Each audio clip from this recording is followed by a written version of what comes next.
आता पाहूया टॉप 9 मोठ्या बातम्या। नरेश अरोरांच्या कंपनीचे डायरेक्टर आणि सुनेत्रा पवारांमध्ये बैठकीला नरेश अरोरा, पार्थ पवार आणि जय पवारांची उपस्थिती। डिझाइन बॉक्स या राजकीय सल्लागार कंपनीचे नरेश अरोरा संस्थापक। अजित पवारांचं निधन झालं यावर विश्वासच बसत नाही। दादांच्या निधनाची बातमी शॉकिंग होती। गौतमी पाटीलची प्रतिक्रिया, अजितदादांची भेट झाली नाही याची कायम खंत असेल। TV9 मराठीला दिलेल्या मुलाखतीमध्ये गौतमी पाटीलकडून भावना व्यक्त। मुख्यमंत्री देवेंद्र फडणवीस यांनी भाजपचे राष्ट्रीय अध्यक्ष नितीन नवीन यांची भेट घेतली।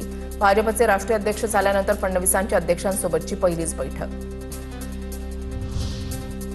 मनसेची थोड्याच वेळात शिवतीर्थवर बैठक, राज ठाकरेंच्या उपस्थितीमध्ये बैठक होणार। मराठी भाषा दिनाच्या नियोजनासाठी बैठक। शरद पवारांना आज डिस्चार्ज मिळणार। पवारांवर मागील 5 दिवसांपासून रुबी रुग्णालयामध्ये उपचार। पवारांच्या प्रकृतीमध्ये सुधारणा, डॉक्टरांची माहिती। मंत्रालयामध्ये झिरवाळांच्या दालनामध्ये लाच प्रकरणी लिपिकाला अटक, तर सचिवावर सुद्धा आरोप। वर पैसे द्यावे लागतात असा झिरवाळांच्या सचिवाचा दावा। तक्रारदार हरिराम घांची यांचा आरोप। मंत्रालयामधील लाचखोर क्लार्कला 16 तारखेपर्यंत पोलीस कोठडी। 35,000ची लाच स्वीकारताना राजू ठेरिंगेला ECBकडून रंगेहात अटक। झडतीमध्ये आणखी 42,000ची रोकड जप्त। मंत्रालयामधील लाचखोरी उघडकीस आणणाऱ्या तक्रारदाराची चौकशी करण्यात येणार।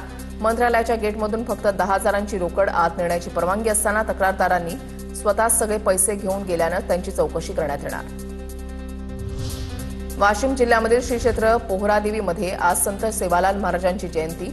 उपमुख्यमंत्री एकनाथ शिंदे आज पोहरादेवीमध्ये येणार, तर मुख्यमंत्री देवेंद्र फडणवीस आणि उपमुख्यमंत्री सुनेत्रा पवार देखील येण्याची शक्यता।